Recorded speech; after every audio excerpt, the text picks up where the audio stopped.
నేనున్న హోటల్ దగ్గర నుంచి ఒక 1 కిలోమీటర్ డిస్టెన్స్లో కొడైకెనాల్ లేక్ ఉంటుంది అనమాట. సో కొడైకెనాల్ లేక్ అయితే వెళ్తున్నాను. చలి మాత్రం గట్టిగా స్టార్ట్ అయింది. అంతగా ఉండదు అనుకున్నాను, బట్ హెవీగా ఉంది చలి. బైసన్స్ ఉన్నాయి ఇక్కడ చూస్తున్నారా, జనరల్గా అడవిలో తిరుగుతాయి కదా అవి అనమాట. ఈ బైసన్స్ అయితే నేను 1-2 ప్లేసులు అయితే స్పాట్ చేశాను. సో మీరు నడుచుకుంటూ వెళ్ళేటట్లయితే కొంచెం కేర్ఫుల్గా అయితే ఉండండి. లెఫ్ట్ సైడ్ చూసుకుంటే కనిపించేదే కొడైకెనాల్ లేక్ అనమాట. చాలా బ్యూటిఫుల్గా ఉంది నైట్. అండ్ అలాగే మనకి బోటింగ్ కూడా ఉంటుంది.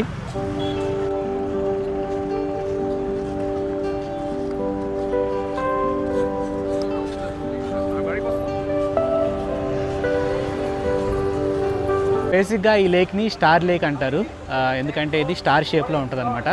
అండ్ దాని చుట్టూరు మనకి ఇలా వాకింగ్ చేయడానికి పాత అయితే ఉంటుంది. సో అలా సరదాగా నడుచుకుంటూ వెళ్ళొచ్చు. మెయిన్గా ఇక్కడ తీసుకోవాల్సింది ఏంటంటే చాక్లెట్స్ అయితే దొరుకుతాయి, హోమ్ మేడ్ చాక్లెట్స్ ఇక్కడ కనిపిస్తున్నాయి కదా. 250 గ్రాములు వచ్చేసి 200 రూపాయలకు ఉన్నాయి, 150 రూపాయలకు కూడా ఉన్నాయి.